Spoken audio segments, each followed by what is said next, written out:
Welcome to Tile Choices Podcast, the podcast where tile meets creativity and craftsmanship. Hosted by Bruno and Maria, we're diving into the world of tile, from the latest design trends and must-know installation tips to product insights and real-world experiences. Whether you're a DIYer, interior designer, or seasoned contractor, there's something here for everyone who loves transforming spaces one tile at a time. So grab your coffee, put on your headphones, and let's talk tile. Because at Tile Choices, it's more than a surface, it's a statement. So, subway tile. Every year people say it's over, it's done. And every year, Bruno, it's still on every mood board, every real estate listing. Exactly. It's like espresso in Italy, eh? Maybe you change the cup, but you don't stop drinking it. Subway tile is still a staple because it works. It takes moisture, grease, stains, no drama, very easy to clean. Yeah, it's like the workhorse of backsplashes. And there's this interesting thing, even when the US ceramic tile market slowed down a few years back, subway tile didn't disappear. Production kept going, demand stayed strong, so clearly it isn't dead. What is kinda dead is that one look we've all seen a million times. The basic 3x6 white tile in a simple horizontal running bond with stark white grout. It's not wrong, it's just everywhere. Yeah, it's the visual equivalent of beige paint. Safe, fine, but if you stop there, you're missing the magic. Because the same inexpensive box of white subway tile can look budget or totally designer just by changing layout, grout, and scale. Think about it. You take the same white tile. If you stack it perfectly in a grid with a charcoal grout, suddenly it looks very architectural, very modern. Turn it vertical, go full height to the ceiling. Now the kitchen feels taller. Same tile cost. Or you tilt it into a herringbone or a diagonal pattern and boom, now it feels like this custom high-end installation. So budget tile, designer look, that's really the whole game we're playing today. Pattern, grout, and proportion. Homeowners usually come in talking about price, resale, and cleaning. Will buyers like it? Will tomato sauce stain it? Can I wipe it fast? Subway tile scores high on all of that, especially with the right grout and maybe epoxy or stain-resistant options where you cook the most. And then pros, installers, designers, we're also thinking about pattern difficulty, how much waste we'll get from all the cuts, how straight the walls are, and how much prep we need behind the scenes to make a tricky layout look perfect. Because once you leave that simple running bond, your layout choice affects everything. Where you start, how you handle corners, how you plan the outlets. More creative usually means more planning and sometimes more labor cost, even if the tile itself is cheap. So in this episode, we're going to show you how to squeeze every drop of design out of those classic rectangles. If you already bought the tile, don't panic. The fun is in how you lay it. Let's start by literally flipping the script. Vertical layouts. Same subway tile turned on its head. Yeah, two main versions here. First is vertical stack.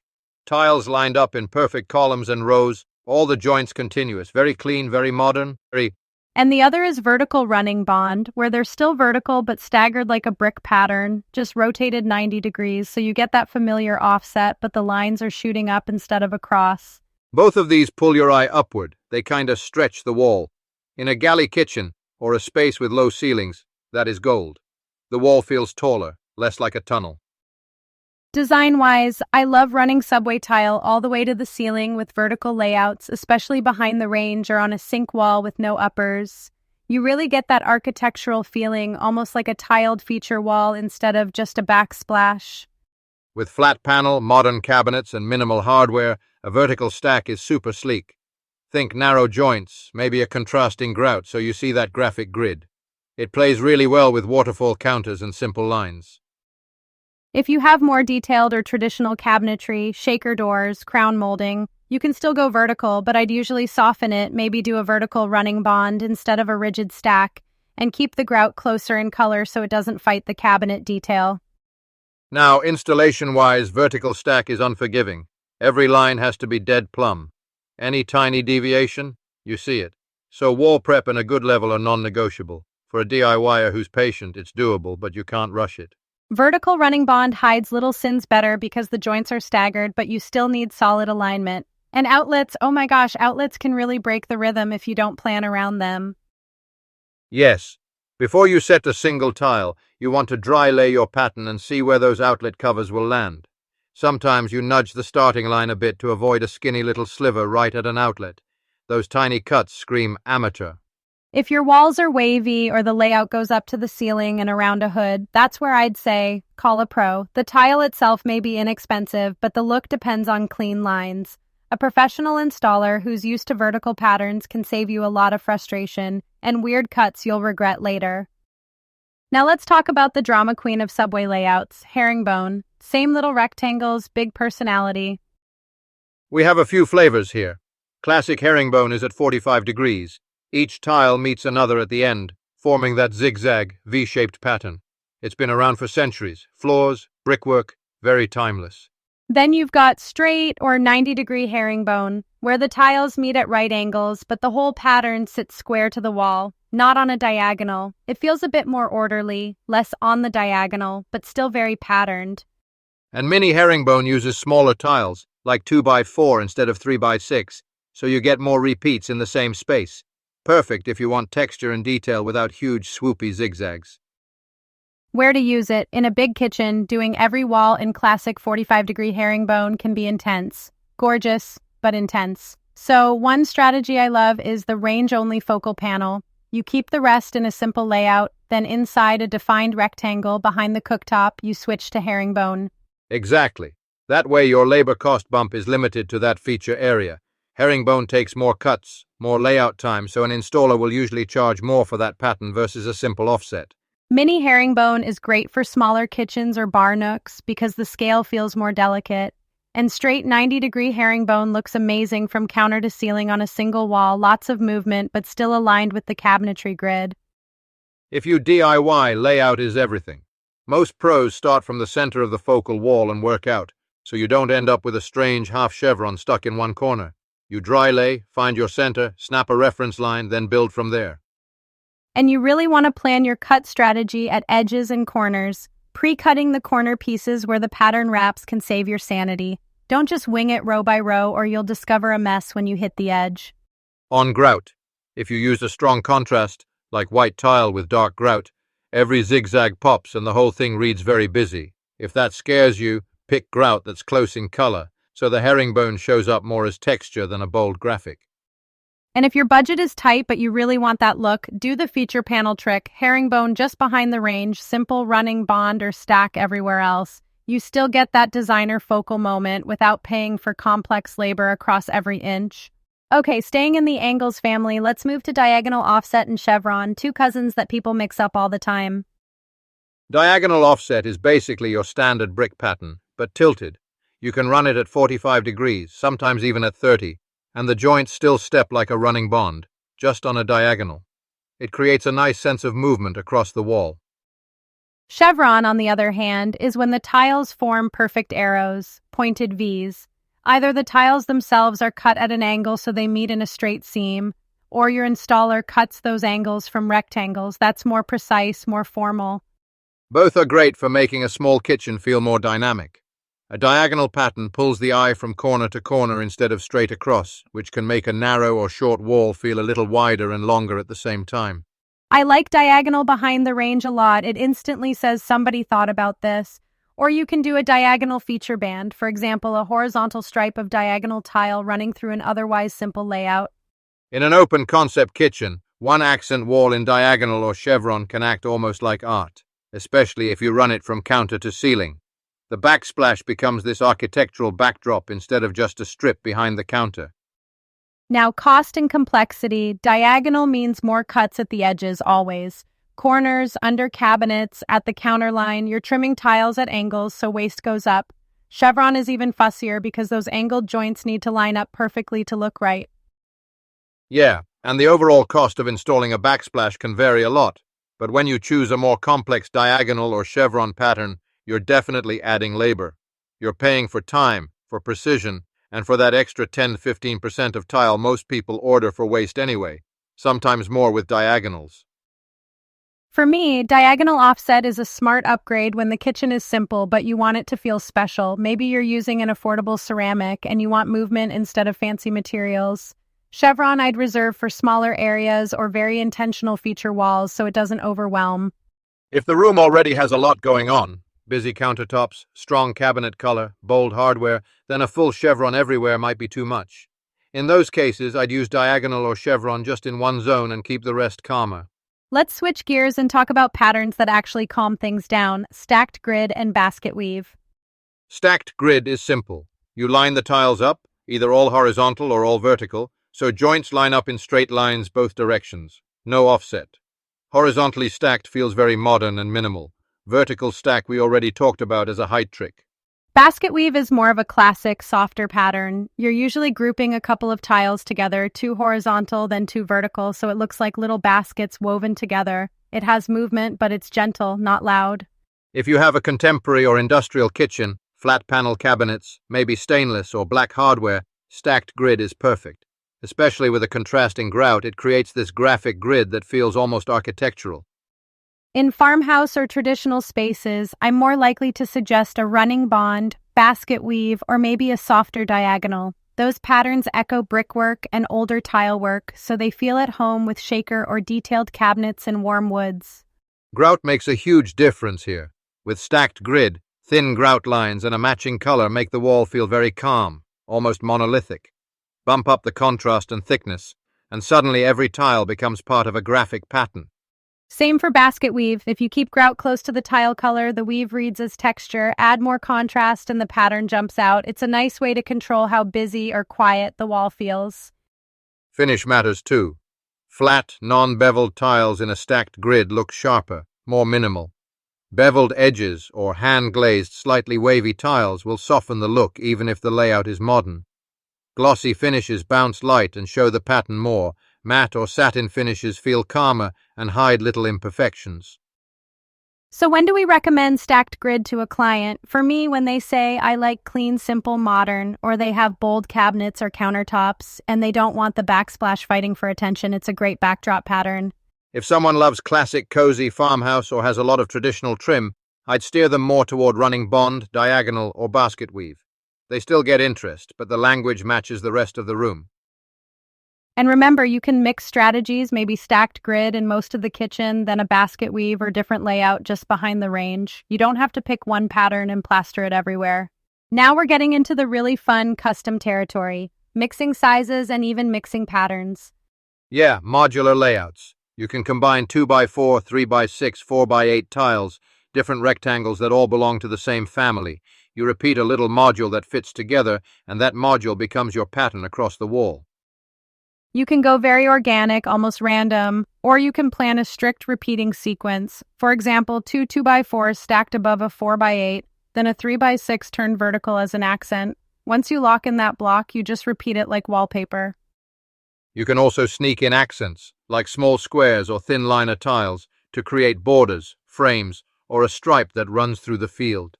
It's a way of drawing on the wall with tile without changing materials.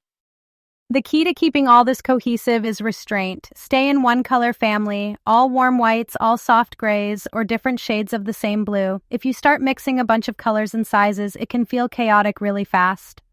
Material consistency helps too. If you're using ceramic, keep it all ceramic so the sheen and thickness match. Mixing glass, ceramic, and stone can be beautiful, but it gets technical. For most people, one material, one finish family, multiple sizes is the sweet spot. Pattern repeats are your friend. Even if the layout looks random at first glance, a quiet repeat every few rows gives the eye something to latch onto. It feels intentional instead of accidental. Planning is more important here than in any other pattern we've talked about. You want to sketch or use software, but also do a physical mock-up on a table or the floor. Lay out a few square feet, see how the sizes interact, and adjust before you start sticking things to the wall. And please think about sliver cuts. In a mixed layout, it's really easy to end up with one tiny, awkward piece at the top or edge. Shifting your starting point by even half a tile can let you end with comfortable-sized pieces instead of those little toothpicks. This is also where combining focal patterns shines. You might have a simple stacked grid in a 4x8 across most of the kitchen, then switch to a herringbone panel in 2x4 tiles behind the range, all in the same color and material. That mix feels very custom, but still cohesive. If your brain loves puzzles, mixed size modular is so satisfying. If it stresses you out, that's a sign to bring in a designer or installer early so they can work out the math and you just get to enjoy the finished wall. Okay, we've talked patterns, but the secret weapons that really make or break these looks are grout, scale, and finish. Grout first. If you match grout to the tile color, the pattern settles into the background. Very calm, spa-like. If you contrast dark grout with light tile or vice versa, you highlight every joint, so the layout becomes the star. And we're seeing grout itself become a design move. Warm terracotta tones, sage green, charcoal, soft off-whites that aren't stark. Even with basic white tile, those grout colors can make the backsplash feel earthy, moody, or super graphic. You can also choose more durable grout options in messy zones. Epoxy grout costs more, but it resists staining and doesn't need sealing like some traditional cement-based grouts. There are also stain-resistant and even antimicrobial formulas that help with mold and bacteria, nice around sinks and stoves. Then scale. Mini tiles like little 2x4s or even smaller give a lot of texture and are great in small areas, bar nooks, or compact kitchens where you don't want a few giant tiles dominating. Standard 3x6 is that classic middle ground. Elongated formats like 2x8, 3x12, 4x12 feel more contemporary. They have fewer grout lines, so they read cleaner and can make a wall feel longer or taller, especially when you run them vertically. So for a small kitchen, I usually like vertical stack in a mid or elongated size to stretch the height, or mini herringbone if the client wants detail without shrinking the room visually. In a large kitchen, longer tiles help you avoid a ton of grout lines that can look busy. Finish and material. Flat versus textured, glossy versus matte, ceramic versus stone or porcelain. These all change the vibe. Textured and 3D tiles add depth where flat tiles might feel too plain. Zelliger style or hand-glazed tiles with those slight variations bring a lot of character even in simple layouts. Ceramic subway is usually the budget hero, easy to clean, tons of colors. Porcelain and stone look options can give you more durability or a marble vibe without the maintenance. Recycled glass and eco-focused options are also popping up if sustainability is big for you. When I talk clients through this, I start with performance, how hard they are on the kitchen, then budget. Then we layer in feel. Do they want glassy shine that reflects light or soft matte that feels calm? Only after that do we lock in the exact pattern. Because at the end, grout size and finish can turn the same exact tile into a quiet background or a full-blown feature wall. They're small choices with huge impact. All right, let's pull this all together into something practical, a quick checklist to help you pick a layout that actually fits your kitchen. Start with style. If your kitchen is modern or contemporary, flat panel doors, minimal hardware, think stacked grid, vertical stack, diagonal in a clean way, or even mixed sizes in one color. Those patterns emphasize clean lines. If you're more traditional or transitional, classic running bond, diagonal offset, herringbone, or basket weave all play nicely. They feel timeless but can still look current with the right grout and scale. Farmhouse and rustic, herringbone, mixed size modular, or even faux brick subway tiles bring that handcrafted charm. Pair them with warmer grout and maybe a slightly textured tile so it doesn't feel too perfect. Industrial or edgy, vertical stack, straight stack with dark grout, maybe a 3D or textured tile, sometimes mixed with metal or glass if you like that. It's all about strong geometry and contrast. Next, look at proportions. Ceiling height. If it's low, vertical layouts or tile to the ceiling help. If it's high, you can handle bolder patterns or full-height features without overwhelming the space. Kitchen width. Galley or narrow kitchens benefit from vertical or elongated tiles. Anything that stretches the space visually. In a big U or L-shaped kitchen, consider where you want the eye to rest. You don't need every wall shouting. Then ask, do you want the backsplash as a calm background or a bold feature? Calm background, matching grout, simpler patterns, maybe stacked or running bond, softer finishes. Bold feature, contrasting grout, herringbone, diagonal, chevron, or a mixed-size focal wall.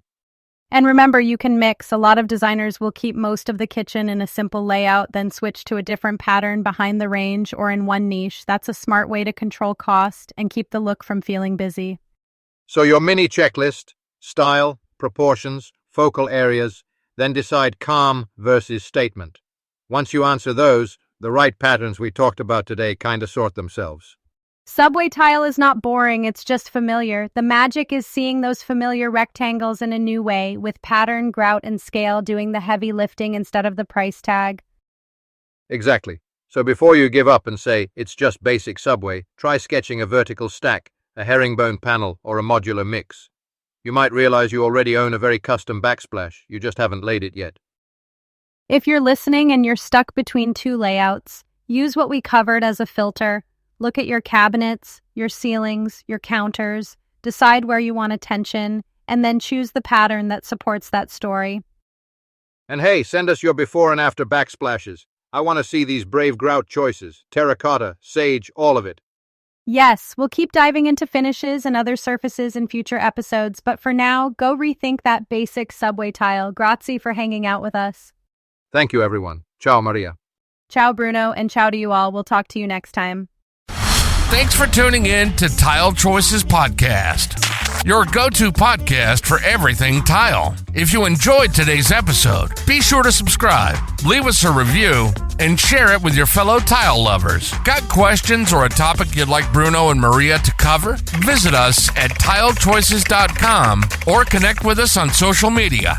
Until next time, keep designing, keep dreaming, and remember, great spaces start from the ground up, one tile at a time.